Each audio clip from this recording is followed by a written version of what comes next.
Hello, I'm Tony Trungone, Superintendent of Pemberton Township Schools. I'd like to welcome you to another edition of Inside Outlook. On today's show, we're going to discuss the opening of our new Denbo Crichton Elementary School this upcoming September and talk about some of the changes that will bring about for our elementary schools. We have proposed a plan that will include modifications at Haynes, Denbo, Harker-Wiley, and Stackhouse schools.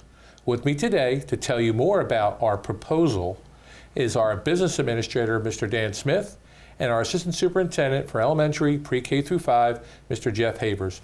Welcome, Mr. Smith. Welcome, Mr. Havers. Thank you. Good morning, Mr. Trungone. So last night we had a board presentation, and my perception, it was well received.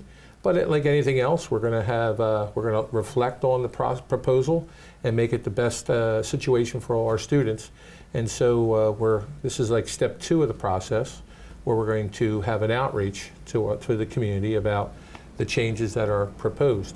And so, Mr. Havers, you have a presentation. Yes. Can you start us off? Absolutely.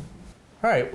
Well, again, Mr. Trungone, this is just a proposal, but we have a new building, beautiful new building we know is being built. It's going to be state-of-the-art. We see it going up. It's going to be ready for September 1st. And this new building can house up to 930 students.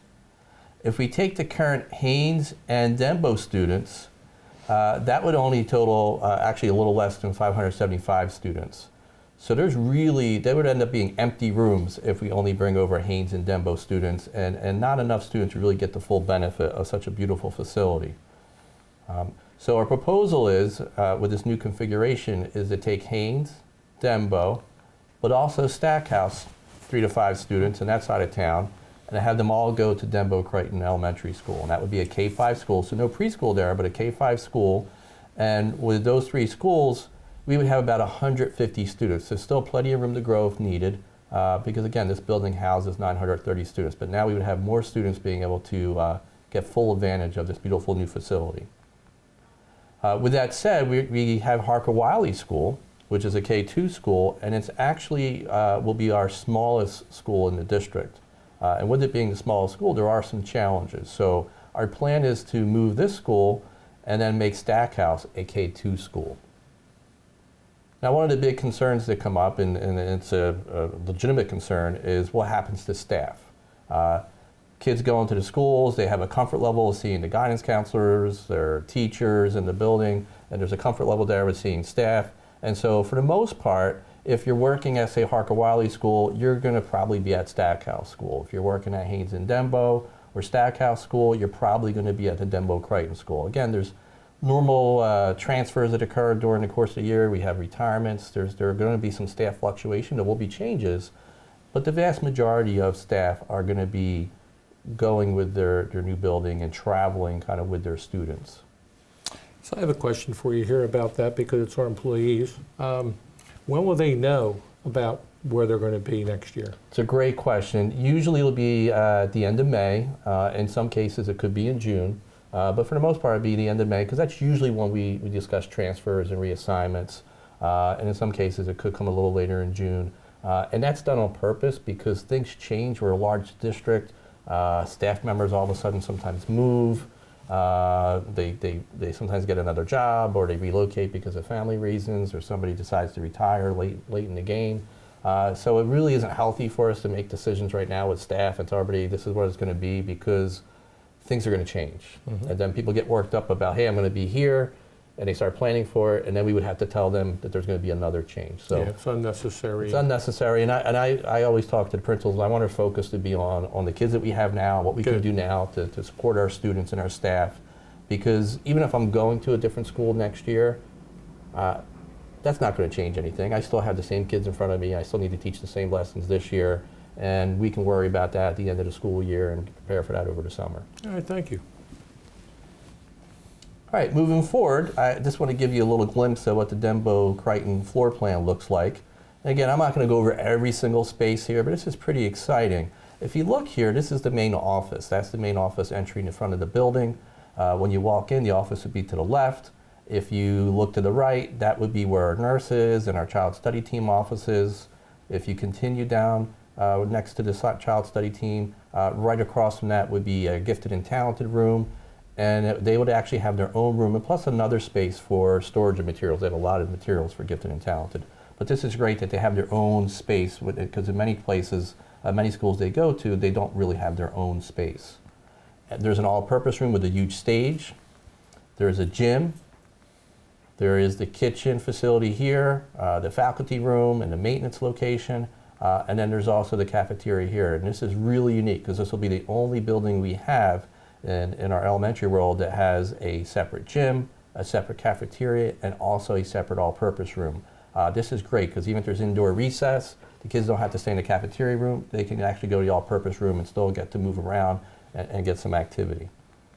Now our classrooms are located over here. These are our kindergarten classrooms.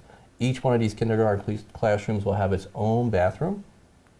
Our first grade classrooms, again, each of the first grade classrooms will have its own bathroom. These are our second grade classrooms. And you'll notice, Mr. Trungone, that you're going to see third grade, there's more third grade classes. And again, that's because we're only moving Haynes, which is one K2 school, over to the new building, whereas Stackhouse and Denbo are both 3-5 schools. So you're going to see more 3, 4, and 5 classrooms. Okay. Our academic mastery classroom is here, one of our academic mastery rooms. And again, these rooms right here are for special services or special ed rooms. They're also used for OTPT, for 504 students. We have an art room here, and it has its own kiln. We have a music room here. One of the great things about this music room is there's a door connected right to the stage for easy access for performances and shows. We actually have our own instrumental lesson room right here. And one of the great things about this is there's a huge closet so we can properly store our instruments. There's a teacher workroom right here in the bottom right, and there's also another teacher workroom up here. So I have a question for you about that. What's the difference between a teacher workroom and then the faculty room?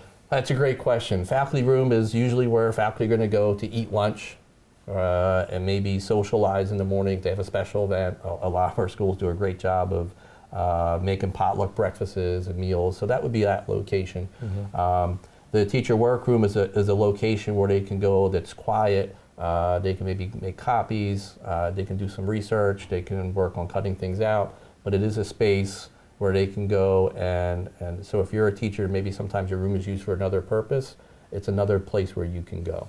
How often is that happening where your room, you don't get to be in your classroom during your prep time? That's a great question. We worked really hard to look at the schedule because that is one of my commitments is to try not to have that, especially in the elementary world. So when we look at the entire schedule, I would say there's probably less than 10 times that any teacher is going to have the room utilized for a special. So when we have this many classrooms, you're talking about hundreds of specials. There's only maybe 5 to 10 times where something's going to have to be taught inside a classroom. Okay, thank you. Moving to the second floor, we have our media center upstairs. These 3 rooms are related art rooms. Again, so these are special area rooms where we can teach Spanish, we can teach literacy comp, technology. There's also going to be some overflow music classes that will be taught up here, and some art classes taught up here. So we have those rooms up there for that. And then classrooms, again, you can see 4th grade classrooms located here, 5th grade classrooms located here. These are going to be some academic mastery classrooms. Again, there's other academic mastery rooms too. And then these are our special ed classrooms located up here. And then you can see right up top there's another teacher workroom. So there's a teacher workroom upstairs as well. So if the teacher needs to have that nice quiet location to do work, that's upstairs. It's upstairs, good. Next we have Stackhouse Elementary School, which will be the K2 school. Okay. And one of the great things about Stackhouse is it was newly renovated, but it also has much more space. So it's a welcome environment, but it also has much more space than Harker Wiley. For instance, there's a conference room, which is something Harker Wiley doesn't have, and sometimes that hurts privacy. The conference area that's located now, it's next to a bathroom, and so it's hard to have privacy sometimes in Harker Wiley, and we have that here at Stackhouse. We also have plenty of office space, additional office space for small group instruction. On top of that, there are 2 additional classrooms at Stackhouse that there are not at Harker Wiley. Right now, Harker Wiley, our music class, is actually taught outside in the TCU that's provided right now by the SDA. And as you know, next year that TCU won't be there. The SDA will take it away. What's a TCU? TCU is a temporary classroom unit. So it's a trailer? Kind of. And we have a library out there right now, and that's where the music class is being taught. But again, once the new school's open, the SDA is going to take that away because they brought that to us. Okay. So then we wouldn't have that space. So then again, then it's a matter of all the music classes will have to be taught inside the classroom. Again, one of the things we want to avoid. So teachers can have their prep, they can prepare, and they can get it focused on when the kids come back. Good. And so with that space, again, we have space for a music room. The other challenge we have is we currently at Harker Wiley have a small group instruction reading, academic mastery learning going on the back of the library at Harker Wiley. So there's whole classes coming in and they're getting library instruction, but then there's a small group trying to learn how to read in the back. So definitely not ideal. And with this extra space and the other facilities, we will be able to avoid that.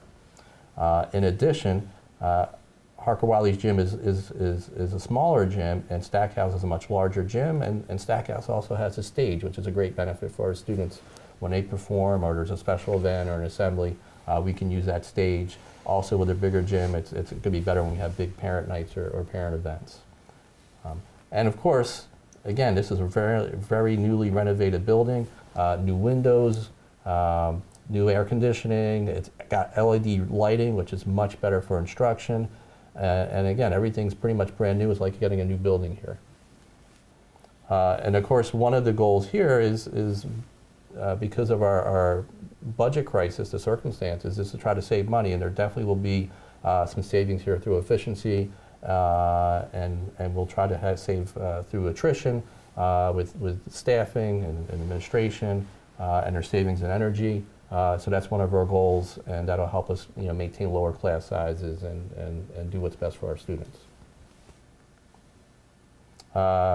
Some people have already asked me what happens to Harker Wiley, and that'll be really the same answer to what happens to Haynes, and that is the board's going to explore options. I know you, Mr. Trangone, are already trying to explore different possibilities, and you share that with the board, and so that'll be up to you to work with the boards and figure out what are the next steps for Harker Wiley and Haynes. But first things first, we're going to make sure we do this, and then you know this, but we have to concentrate on this project, this proposal first. Right. Before we go into those exploring those options, we want to focus on making sure our kids are landing in a fertile, optimal learning environment. Absolutely, and the good thing about my job is I don't have to worry about what happens to these schools. I want to worry about how our kids are being instructed and taking care of our staff at our new locations. That's what I want to hear. And so it's good for me that I don't have to worry about those options. I'm going to focus on making sure we have a great school year next year with our changes. Good to hear. Okay. With that said. Okay, now, so explaining to the public in regards to this process of planning, Mr. Havers, obviously the assistant superintendent for pre-K to 5, he focuses on the instructional piece. And he's also looking at the planning where the instructional people will be and all the resources that are afforded to them at both the new school and also the transition from Harker Wiley, that student body and staff going to Stackhouse. But then there's also operational issues like busing, and so that's in our business administrator's realm. And so Dan, you can share what you have planned in regard to busing or what's in the works. Sure. So we'll talk briefly about busing. So as we go through, as we just mentioned, Harker Wiley, which is a K2, will be moving over to Stackhouse. So as far as our Harker Wiley students are concerned, parents should see no change in services in September. The boundary for Harker Wiley, which you can see here on the map, shaded in light blue, is the same as it is in the current year. So there should be no change for those parents moving from Harker Wiley to Stackhouse building. As far as Stackhouse, those 3 to 5 grade students, they're going to be moving to the new Denbo Crichton school. And as we can see on the map, the boundary for Stackhouse is the same as Harker Wiley, as their sister schools located at the triplex. So the only difference for the Stackhouse students is instead of taking a bus over to the Stackhouse complex, the majority of those students now will just take a bus down to the Denbo Crichton location. So again, very minimal change for parents. Busing for Haynes and Denbo. So again, we have the boundary here for the new Denbo Crichton school. And at the top here, we have the old Stackhouse area. So as we just said, those students will be bused down to the new school. And then we have this larger area is our Haynes and Denbo area. Now those students will be bused. Again, Denbo students won't see a huge change.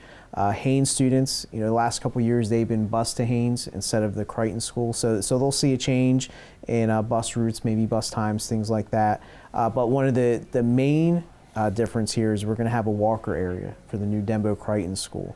And this area was developed years ago when the SDA first came in with the project, and there were discussions with the board and the district. And this map kind of depicts where that walker area is going to be. And in this map, the new school is at the bottom, and we have this shaded area would be our walker area. So again, that's going to be a change, because right now some of those students are being bused for various reasons. But again, the plan all along was to eliminate that courtesy busing, is what the term is called, and have those students walk to the new school. So last night there was a question and answer period, and a board member had asked you, what are we doing about planning to make that the safest trek to the school? There's some things we have in the works that we're going to plan for that? Right, so there's a few different things. The first, if anyone has heard of the Safe Streets to School grant program, that's a municipal grant program that the township applies for, and that helps create sidewalks, curbing, crosswalks, things like that, so that students can get safely to and from school walking. Also, working with our Chief of Security, Mr. Joe Bone, we'll go out and go through the neighborhoods, make sure everything's in good working order, that there aren't broken curbing and things like that, so that the kids can walk to school in a hazard-free area. Another part is crossing guards. We want to make sure we work with the township to keep crossing guards intact. We may come across an area where we currently do not have a crossing guard, but we think we might need one. So we'll address those concerns as well. And then, of course, as we get through this process and all these maps become permanent and finite, as parents have concerns, they'll reach out and we'll deal with those on a case-by-case basis. Okay, good. Thank you. So with the change and the reconfiguration of the schools, we do have to change a couple of the start and end times for the schools. So you'll notice on this chart that currently Denbo and Haynes schools begin at 9 a.m. Next year we're proposing in September they move to 8 a.m. And the opposite for the Fort Dix Elementary School. So currently Fort Dix begins at 8 a.m. and we're proposing that they begin at 9 a.m. in September. And this helps with our tiering of our buses. So we have a tiered system of transportation here in Pemberton Township, which that means our school times are broken into 3 groups. And it helps us bus the students more efficiently, it helps keep costs down, helps keep the number of buses down that are out on the road at any given time. And there's some other savings that come along with that. And this is something that the state recommends that districts do. They want you to tier busing for efficiencies.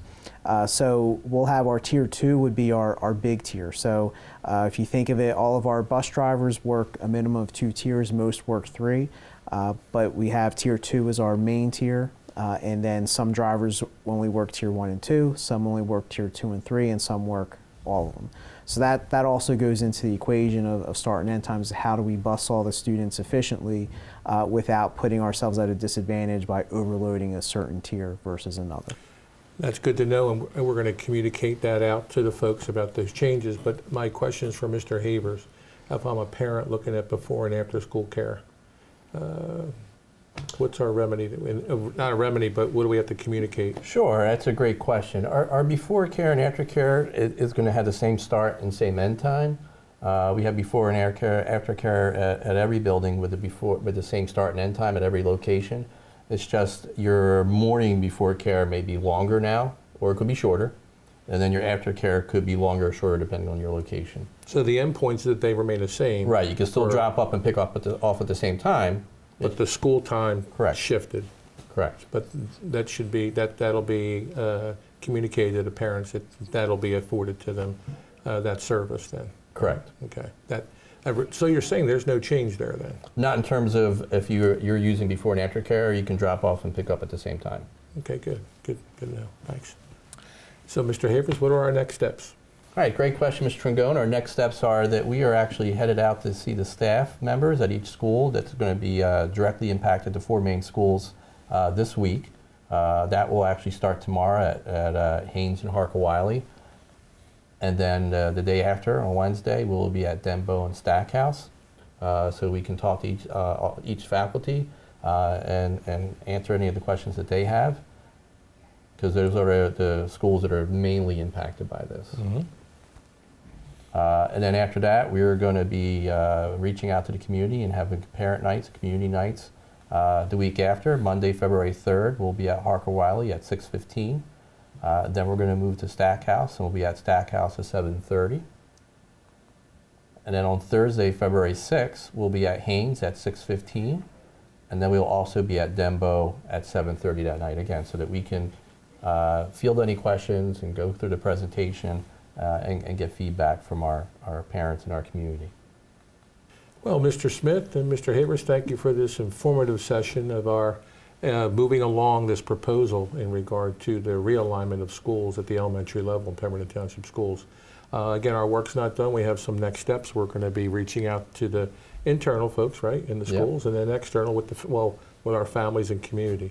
So I want to thank you for your due diligence. Right. I think I felt from my perspective that there was a sense that there's a level of confidence in your due diligence in the work that you're doing to make sure that we have a good transition from one year to the next and where those children are going in the 2021 school year. So thank you. Thank you. Yeah, thank you. We're glad you could join us today and would like to invite parents to attend one of the parent information meetings we will be holding to review the proposal and address your questions. Again, on February 3rd, we'll be meeting at Harker Wiley School at 6:15 and at the Stackhouse School at 7:30 p.m. We will meet on February 6th at the Haynes School at 6:15 and at the Denbo School at 7:30 p.m. And we will look forward to your input in this matter. That's our show for today, and now it's time for another edition of The Creative Classroom, where we go inside the STEAM lab at Helen Fort Middle School to learn more about the inventions students have been working on. Here to tell us more is our Pemberton Township High School senior, Michaela Lemons. Hello, and welcome to another episode of The Creative Classroom. We're here at Helen Ford Middle School in the STEAM Lab, which stands for Science, Technology, Engineering, Arts, and Mathematics. Today, 7th grade STEAM students are creating their own inventions to solve a particular problem. They have worked on sketching their designs and are now beginning the building process using all recycled materials. In a few weeks, they'll have a finished prototype of their very own concept and design. Here to tell us a little more about the lab and this latest project is STEAM teacher Shannon Robinson. To begin, tell us background information about the STEAM Lab at Helen Fort Middle School. So this is the second year that we've had the STEAM Lab here at Helen Fort. It's a really, really awesome class for the students to take, STEAM.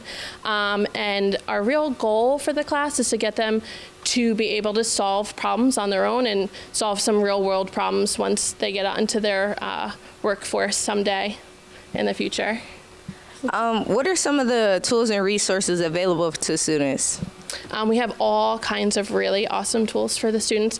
We have a couple of 3D printers, we have some VR headsets, some little bits for building circuits, some Raspberry Pis that they can use to program, to make kind of any kind of electrical invention that they'd like.